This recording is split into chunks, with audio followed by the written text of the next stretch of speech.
Imagine standing on a dirt road in the Portuguese mountains, with 500 horsepower of fire-breathing, turbocharged fury hurtling directly toward you at over 100 miles per hour.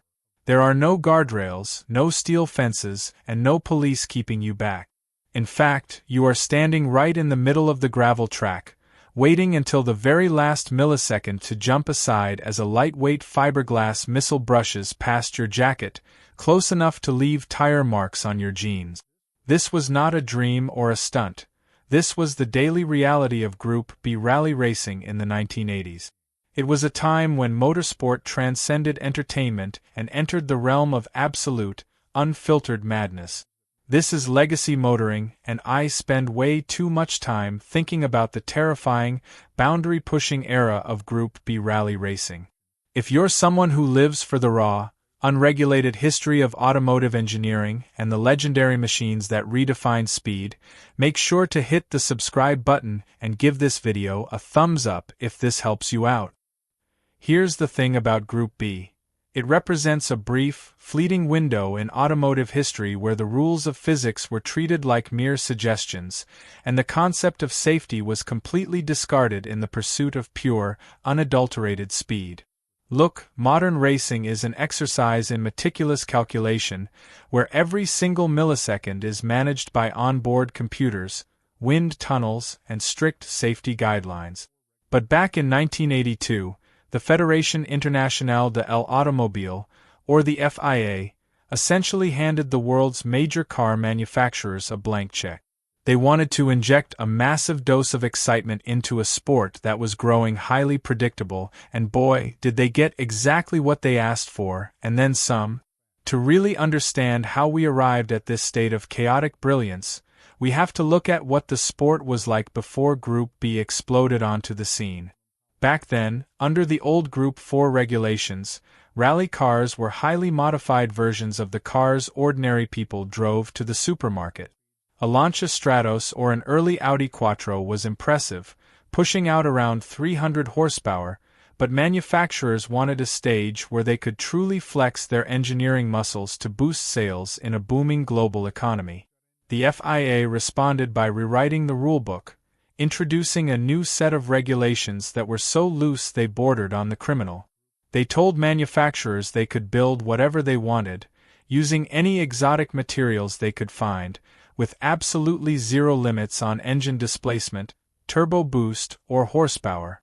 The only catch?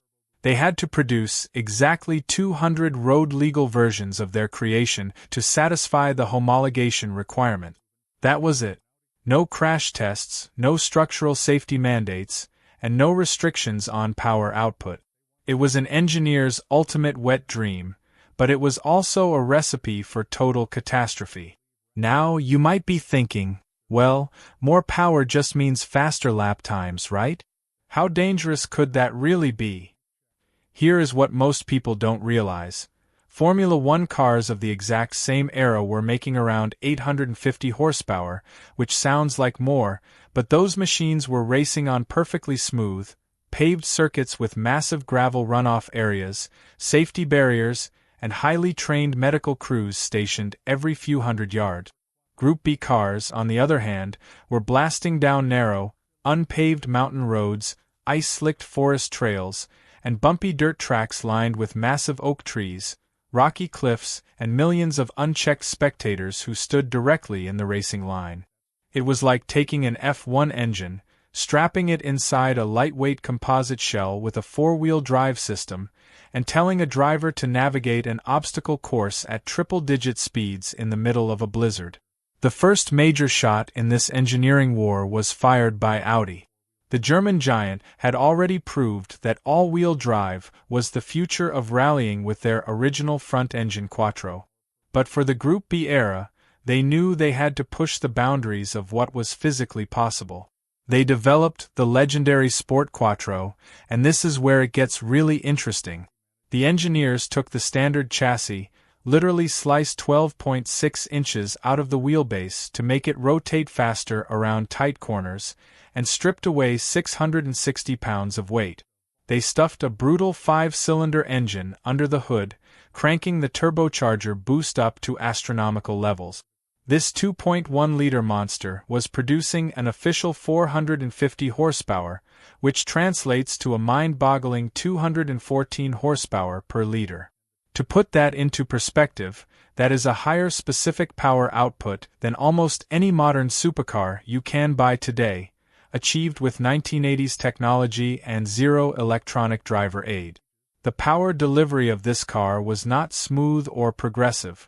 It was like being hit in the back of the head with a sledgehammer.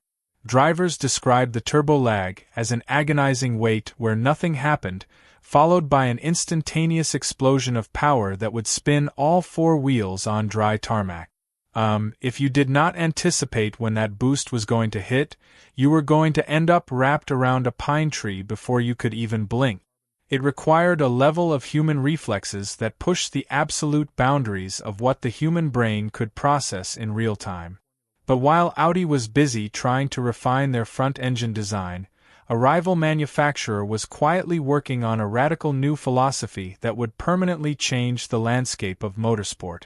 Peugeot entered the fray with a completely clean sheet of paper, and their creation, the 205 T16, would prove that the only way to survive in this new world was to throw out the old playbook entirely and start from scratch.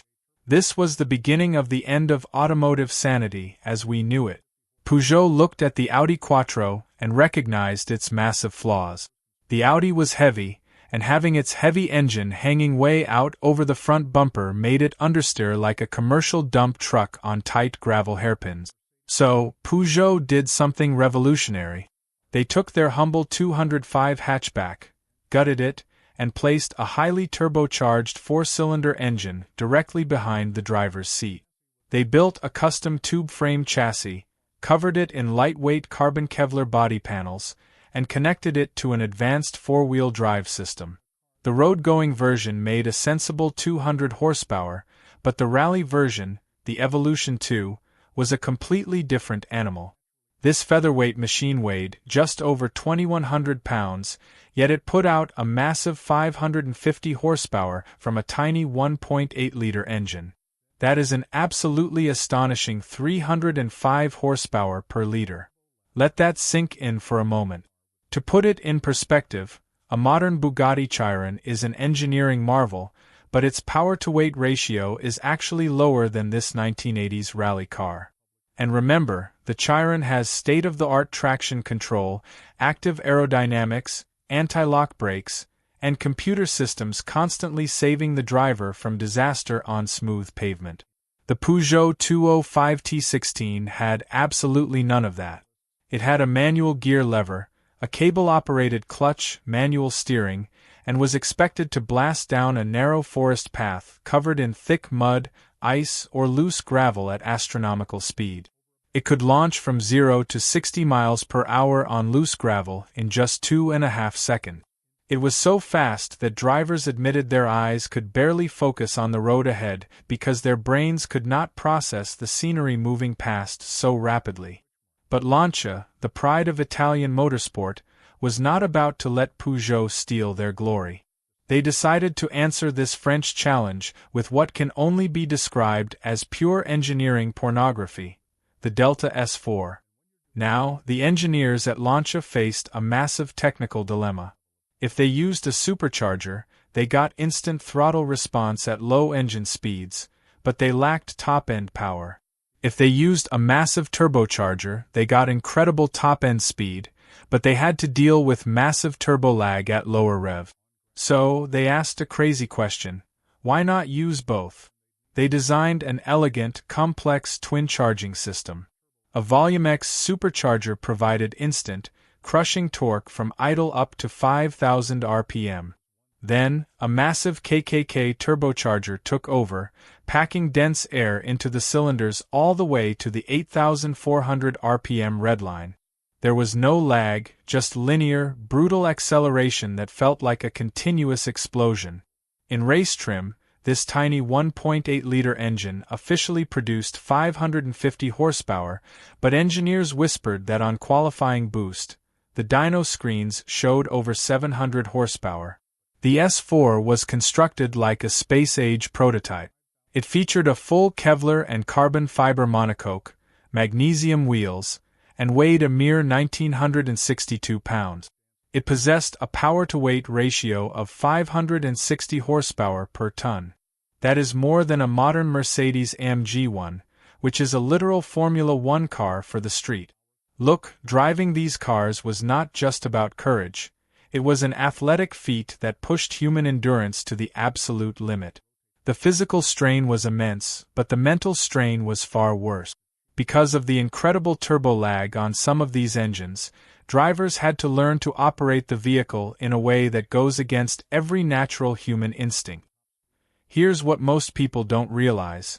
To keep these massive turbochargers spinning, drivers could never actually lift their foot off the accelerator pedal. If they lifted, the exhaust gas pressure would drop, the turbo would stop spinning, and they would lose all their power for several seconds. To solve this, they perfected the art of left foot braking.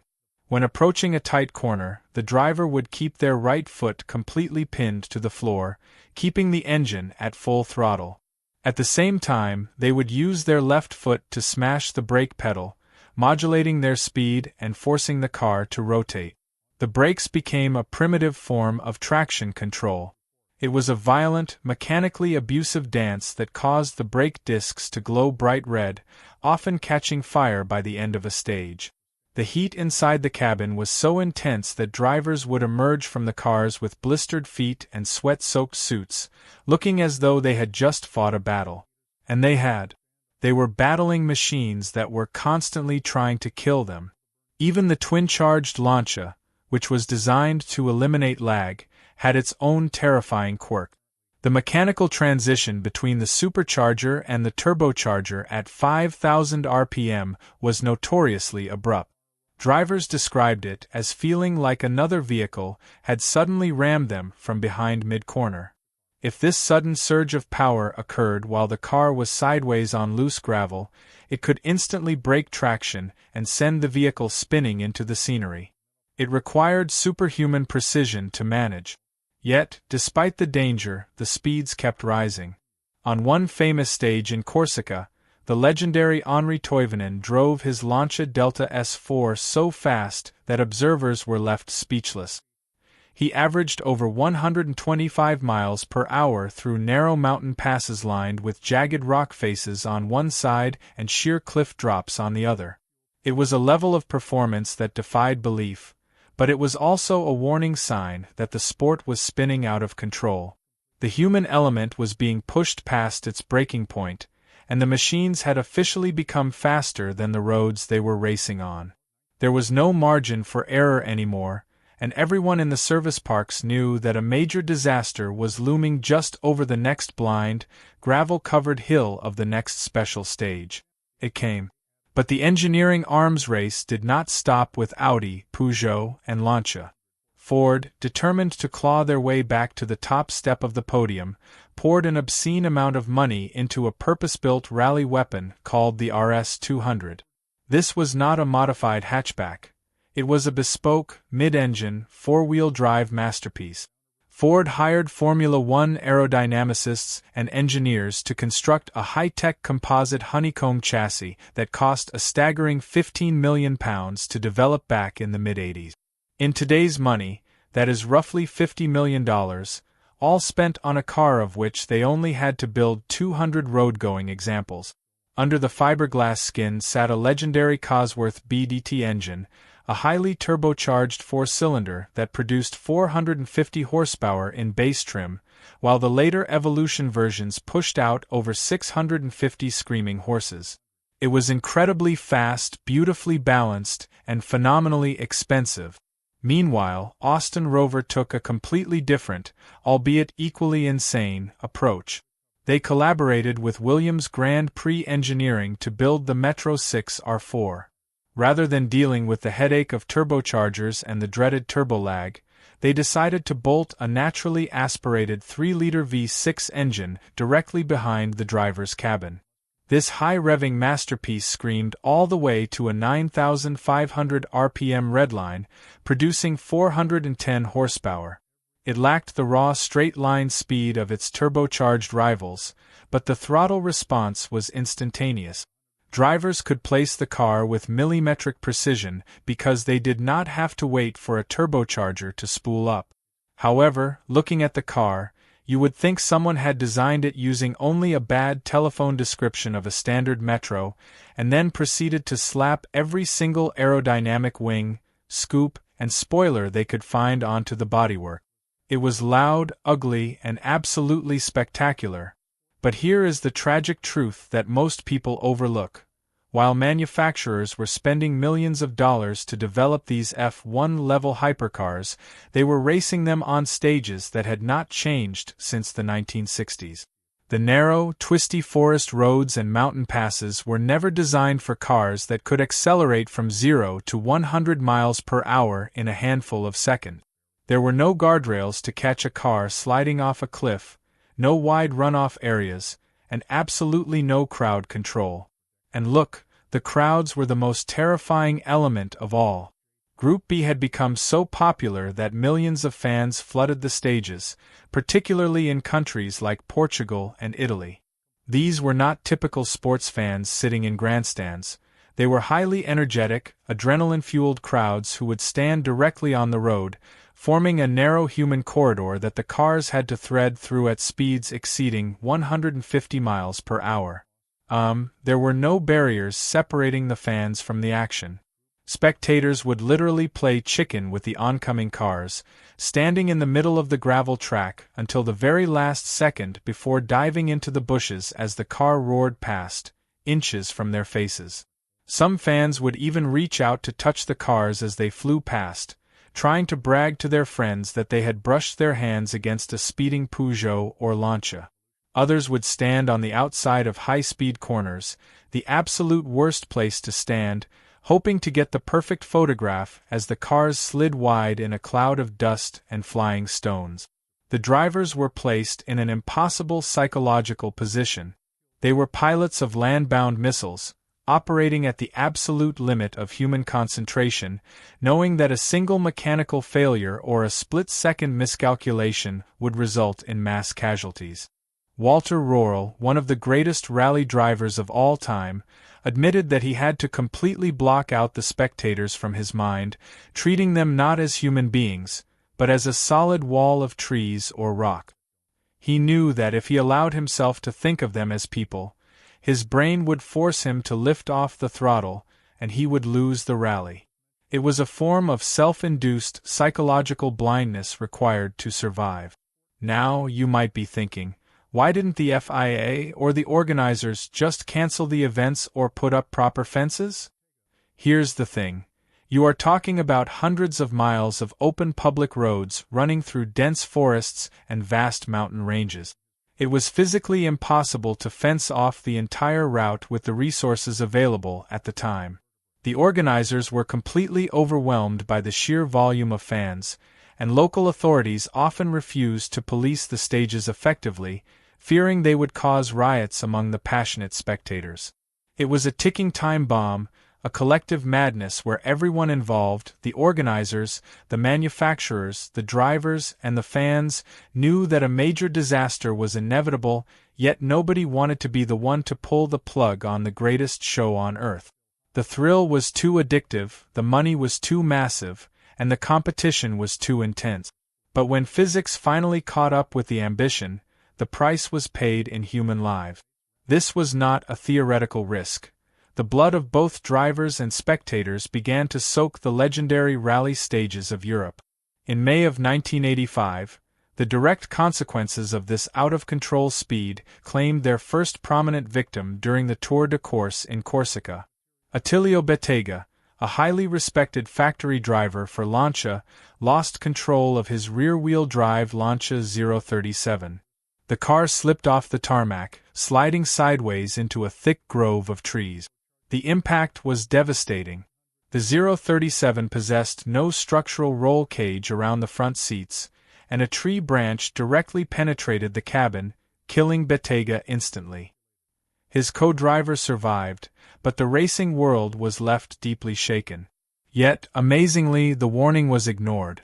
The cars kept getting faster with every single passing month now, without any pause.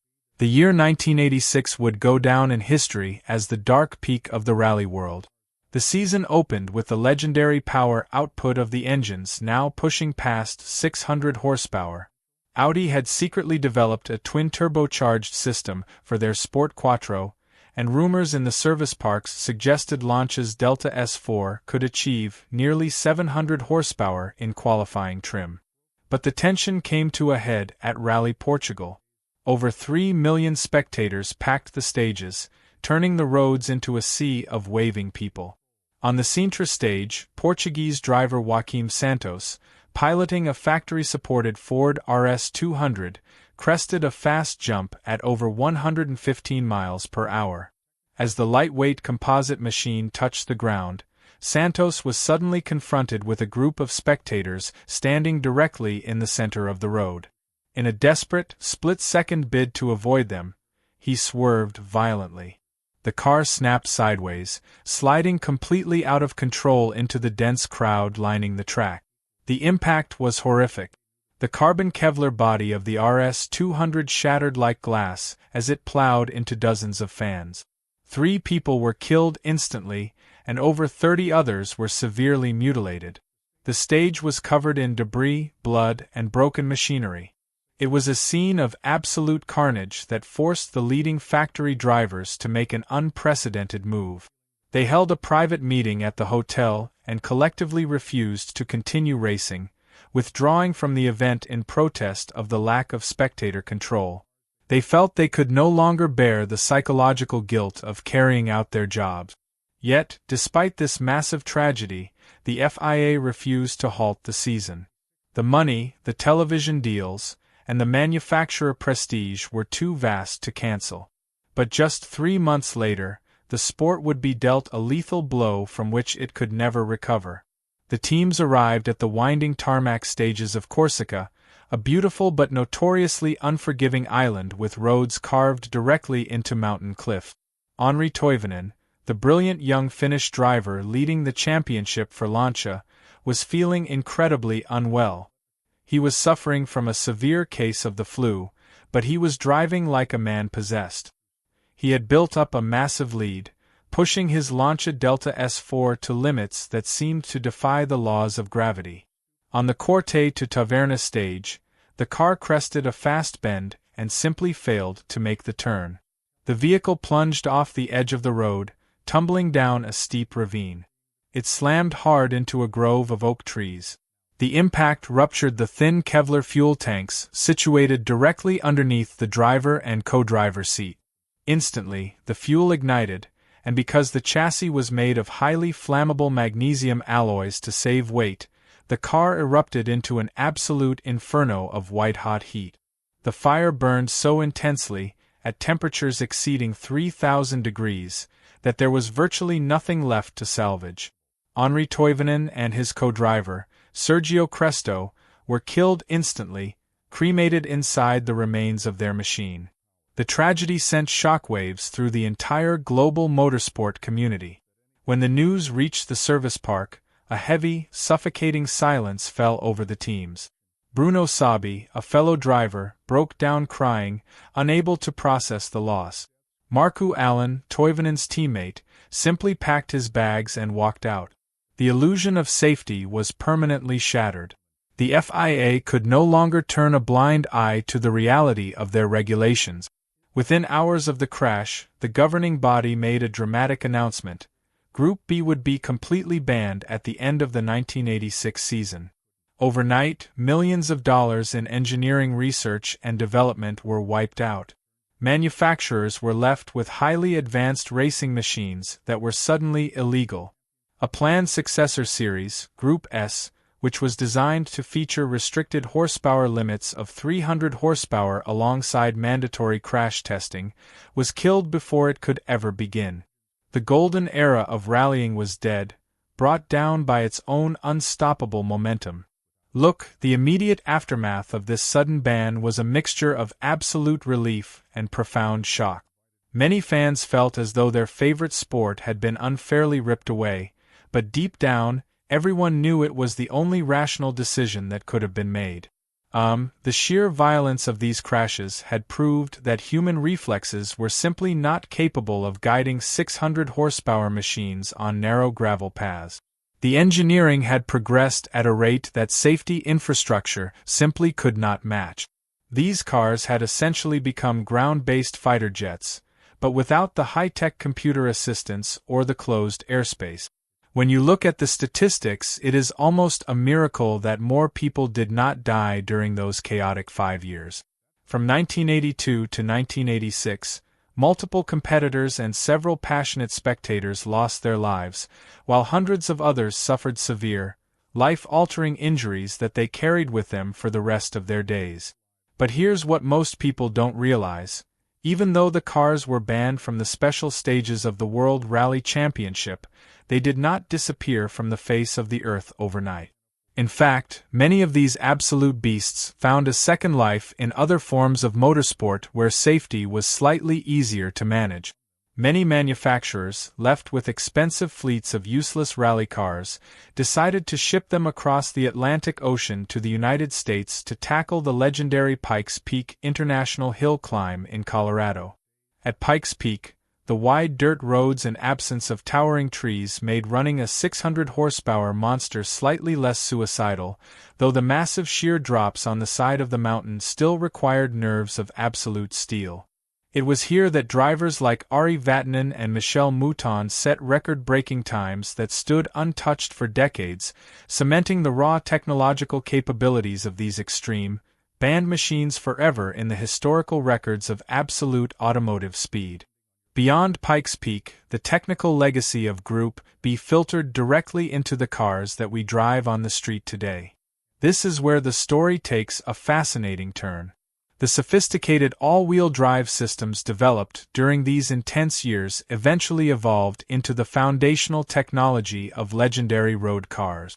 For example, the computer-controlled torque-splitting all-wheel drive system of the Porsche 959 was originally developed as a direct response to the demands of Group B racing.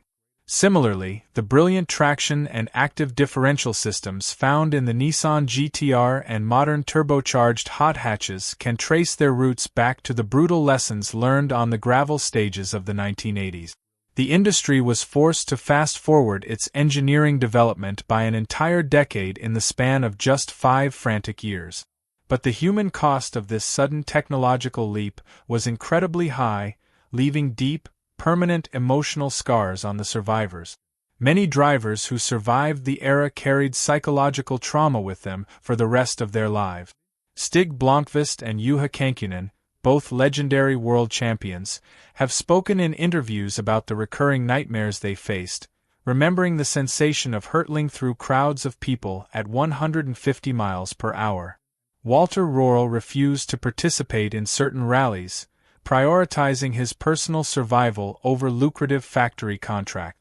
Michel Mouton, the most successful female driver in rally history, retired almost immediately after the tragic events of 1986, stating that she had simply seen far too much death. The sport had permanently lost its innocent joy. Today, the World Rally Championship is faster than ever, but it is a highly controlled, calculated form of speed. A modern WRC car utilizes a restricted hybrid powertrain producing around 380 horsepower, surrounded by a high-strength steel safety cage, advanced crash detection systems, and fuel cells that are completely virtually puncture-proof. The stages are strictly controlled, spectators are kept behind thick barriers, and medical crews are stationed with military precision. It is a much better, safer, and highly sustainable way to run a sport. Yet, deep down, a part of every automotive enthusiast still looks back at those 5 years of madness with a sense of awe. We look back not because we want to see tragedy, but because we are mesmerized by the sheer, unfiltered human ambition of an era when there were absolutely no limits. It was the ultimate demonstration of what happens when the human desire for speed is given a blank check. What is the most insane piece of motorsport history you know about? Drop your thoughts in the comments below. And if you want to see more deeply researched stories about engineering pushed to the absolute edge and the historical consequences that followed, make sure to subscribe. Until next time, remember to keep the rubber side down and those dangerous ideas safely in the past where they belong. Today, the physical survivors of this crazy era are treated as sacred historical relics.